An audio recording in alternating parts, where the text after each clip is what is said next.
Nous vous l'annoncions, impossible pour le moment de quitter Ouagadougou pour se rendre à Bobo-Dioulasso par la route nationale numéro 1. Vous serez bloqué au niveau du pont de Hérédougou, à cheval entre Boromo et Pa. La route est submergée par les eaux de pluie et les usagers observent impuissants de part et d'autre du tronçon. La Direction générale des ressources en eau s'est rendue sur les lieux pour le constat. Isiaka Nana y était également. Suivons. Une étendue d'eau à perte de vue. La route nationale numéro 1, complètement submergée, rendant quasi invisible la chaussée. Des véhicules à l'arrêt sur des kilomètres. Hérédougou, ce village situé à une dizaine de kilomètres de la commune de Pa, est dans les eaux, perturbant du même coup le trafic sur ce tronçon reliant Ouagadougou à Bobo-Dioulasso. C'est le désarroi chez Abdulaziz Maïga.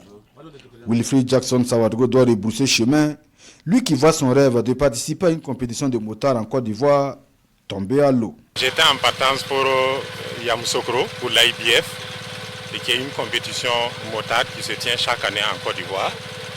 Et normalement, je devais passer la nuit à Bobo et continuer très tôt demain matin sur Yamoussoukro.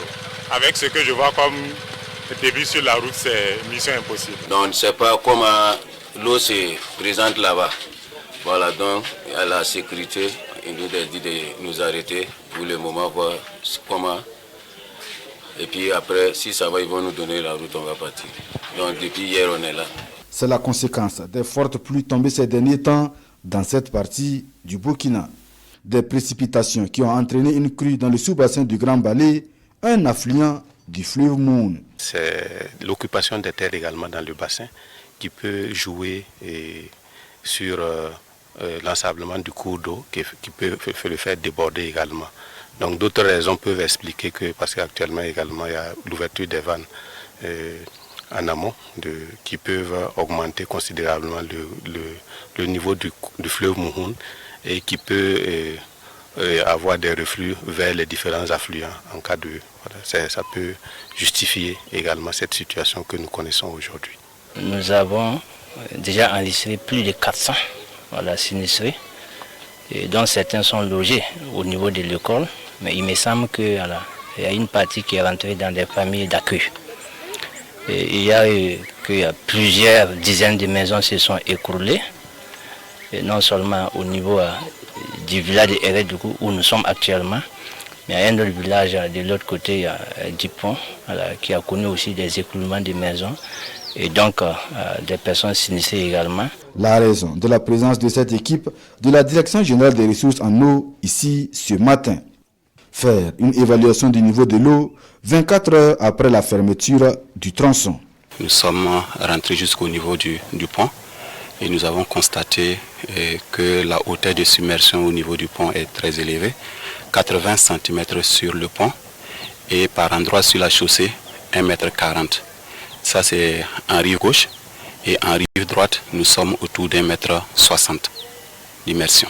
Ce qui veut dire qu'il est vraiment difficile pour les usagers de traverser donc la voie.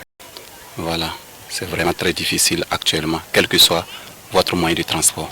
Je dirais que s'il ne pleut pas, il faut attendre autour d'une semaine. Et s'il y a des pluies, nous serons pratiquement au-delà de la semaine. Un niveau d'eau jamais atteint selon ces techniciens de la Direction générale des ressources en eau. Pour parer à ces situations récurrentes, la réalisation d'ouvrages de retenue d'eau reste l'une des alternatives envisagées à la DGRE.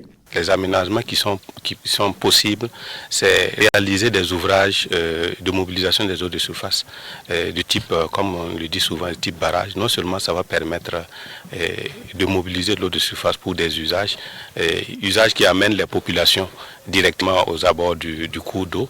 Donc s'il y a cet ouvrage-là, nous pensons significativement que la situation peut être durablement maîtrisée. Pour l'heure, la RN1 reste sous la garde de la Brigade nationale des sapeurs-pompiers, mobilisée pour empêcher tout passage. Abdulaziz Maïga et ses camarades doivent encore prendre leur mal en patience, mais en attendant, c'est le système D pour l'ensemble de ses usagers. Des transporteurs qui fondent l'espoir de voir ces eaux s'écouler vite afin que reprenne le trafic sur cet axe stratégique.